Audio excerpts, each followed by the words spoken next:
Have you ever noticed that you're always drawn to people who seem, well, broken? Maybe they've had a really tough childhood, or they're carrying some heavy emotional scars, or they just can't seem to break out of toxic habits.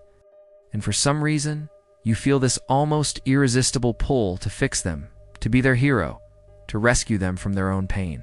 If that sounds even a little familiar, you might be dealing with what psychologists call the rescuer complex, a hidden pattern that can seriously make or break your love life. Stick with me, because we're going to dive deep into why you're drawn to these relationships. And I'll share some real strategies to help you break free from this cycle. It's time for you to finally experience healthy love without carrying the weight of someone else's healing on your shoulders. So, what is the rescuer complex? It's when you feel an overwhelming need to save or fix others, often at the expense of your own happiness and well-being. Research in Asterisk Psychology Today, Asterisk points out that people with this complex often believe their self-worth comes directly from how much they help others. But this urge isn't always about pure, selfless love. It's often driven by a need for control, a deep-seated fear, or even unhealed wounds from your own childhood. One of the biggest reasons this happens is our childhood dynamics. Imagine a child who had to take care of a parent struggling with addiction or mental illness. That child learns early on, if I help, if I fix things, then I am valuable and loved.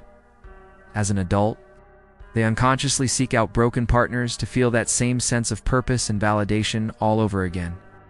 Another major driver is a fear of abandonment. If you're terrified that no one will stay with you unless they need you, you'll naturally be drawn to partners who are dependent or unstable. So how can you tell if you're caught in this rescuer trap? Here are a few signs. You're consistently attracted to partners with a lot of emotional baggage. You often feel completely drained from solving their problems.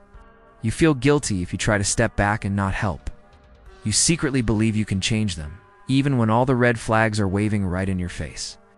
And the relationship just feels unbalanced or always giving, and they're always taking. The tough truth is, rescuing someone often enables them. It keeps them stuck because they never have to take full responsibility for their own growth. Take the story of Sarah. She fell for someone battling addiction, and at first, she felt like his rock, his savior. But years down the line, she realized she had completely lost herself in the process, her joy, and the worst part. He didn't get better because real, lasting change has to come from within. So how do you break out of this exhausting cycle? First, awareness is key. The next time you feel that urge to jump in and fix someone, just pause.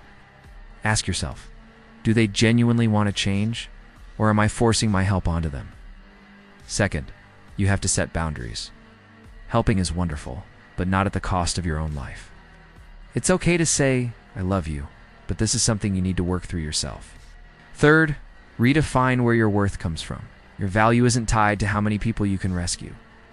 Do things that make you proud of. Asterisk yourself. Asterisk. Outside of any relationship, learn a new skill, pursue a hobby, grow as a person. And finally, if this cycle keeps repeating, consider seeking professional help.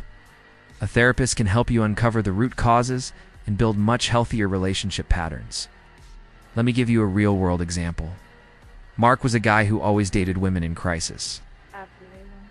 After his third painful breakup, he finally recognized his rescuer pattern.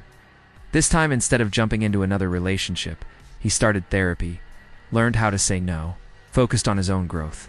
A year later, he met someone who was independent and emotionally balanced. He told me for the first time, I don't feel needed, I feel chosen. That's the entire difference. So, if you've been asking yourself, why am I always drawn to broken people? The answer,